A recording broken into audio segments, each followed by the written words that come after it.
और supreme court ने तमिलनाडु के मंत्री उदयनिधि स्टालिन की सनातन धर्म पर की गई टिप्पणियों को लेकर उन्हें फटकार लगाई।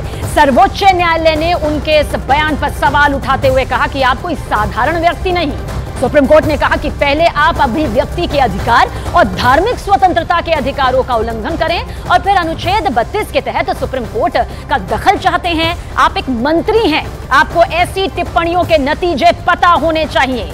दरअसल उदयनिधि स्टालिन ने सनातन धर्म की तुलना डेंगू मलेरिया से करते हुए इसे खत्म करने की बात कही थी, जिसके खिलाफ अलग अलग राज्यों में कई केस दर्ज हैं। इसी मामले में उनके वकील ने सुप्रीम कोर्ट से सभी एफआईआर की एक साथ सुनवाई करने की अपील की। इसी दौरान सुप्रीम कोर्ट ने स्टालिन की खिंचाई की और फटकार लगाते हुए कहा कि आप एक मंत्री हैं।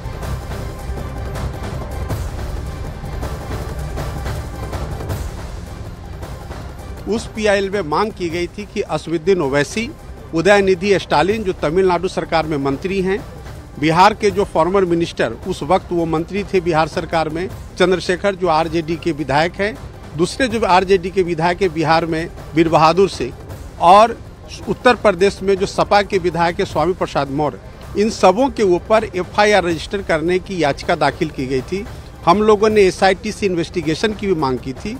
आज उस याचिका पर माननीय सर्वोच्च न्यायालय में सुनवाई हुई। माननीय सर्वोच्च न्यायालय ने उस याचिका को, जो अश्विनी उपाध्याय वाली याचिका है, उसको अश्विनी कुमार चौबे उपाध्याय की याचिका से साथ टैग करते हुए कहा है कि अगले तारीख पर हम इस मामले पर विचार करके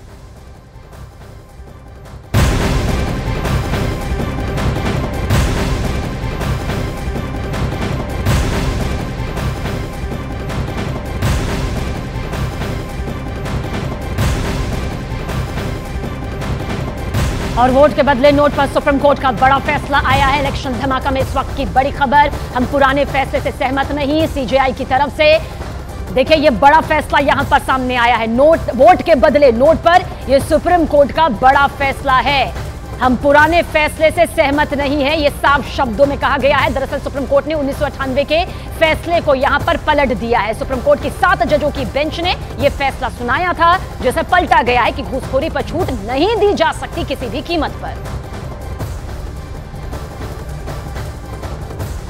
सवाल पूछता है या पैसा लेके वोट करता है राज्यसभा के चुनाव में, तो उसको कोई इम्यूनिटी प्राप्त नहीं होगी, कोई उसको अलग से प्रोटोकॉल नहीं मिलेगा, उसके खिलाफ भ्रष्टाचार का मुकदमा चलेगा।